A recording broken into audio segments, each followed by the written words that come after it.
અમરેલીમાં કરોડોના ખર્ચે બનેલો ચક્કરગઢ રોડ અંડરપાસ વિવાદમાં. નબળી કામગીરીથી વાહનચાલકો પરેશાન. શહેરના ચક્કરગઢ રોડ ઉપર તાજેતરમાં જ કરોડો રૂપિયાના ખર્ચે નિર્માણ પામેલો રેલવે અંડરપાસ અત્યારે સ્થાનિકો અને વાહનચાલકો માટે માથાના દુખાવા સમાન બન્યો છે. અંડરપાસ પાસે બનાવવામાં આવેલા સ્પીડ બ્રેકરની ઊંચાઈ નિયમ કરતાં ઘણી વધારે હોવાના આક્ષેપો થઈ રહ્યા છે. જેના કારણે ટુ વ્હીલર ચાલકો સ્લીપ થઈ રહ્યા છે અને નાની ફોર વ્હીલર ગાડીઓના નીચેના ભાગ અડી જવાથી મોટું નુકસાન થઈ રહ્યું છે. અંડરબ્રિજ પાસે બંને સાઈડ પાણીના નિકાલ માટે મૂકવામાં આવેલી લોખંડની જાળીઓ એટલી નબળી ગુણવત્તાની છે કે એક જ મહિનામાં ત્રણ વખત તૂટી ચૂકી છે. અંડરબ્રિજની આસપાસ સ્ટ્રીટ લાઇટોની પૂરતી વ્યવસ્થા ન હોવાથી રાત્રિના સમયે વાહનચાલકોને ભારે હાલાકી ભોગવવી પડે છે.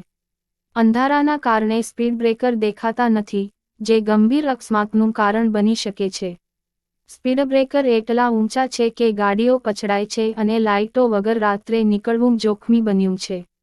હાલના જોખમી સ્પીડ બ્રેકર તોડીને યોગ્ય માપ, સાઇઝના નવા બ્રેકર બનાવવા એવી રાહદારીઓની માંગ છે.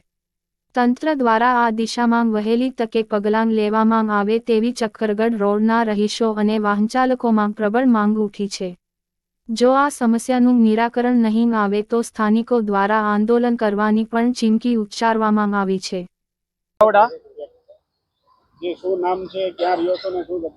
મારું નામ ભાવેશ ચાવડા. હું અહીંયા જ રહું છું, આ સંકુલવાળા રોડે, ચક્કરગઢ રોડે.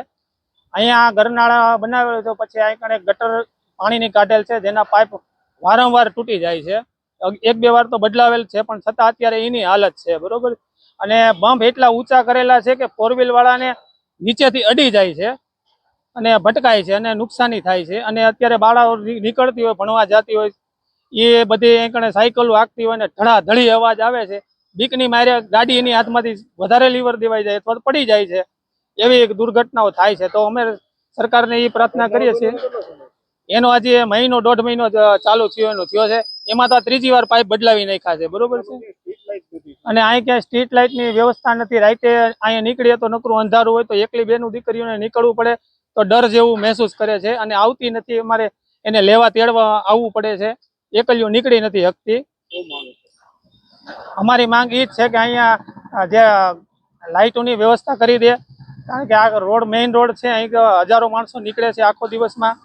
અને આ જે ગટર છે એનું પણ કામ વ્યવસ્થિત કરે અને આ બમ્પને છે ને બહુ નજીક, ગટરની નજીક છે તો એને થોડોક દૂર રાખે, જેથી વાહનો ભટકાય નહીં.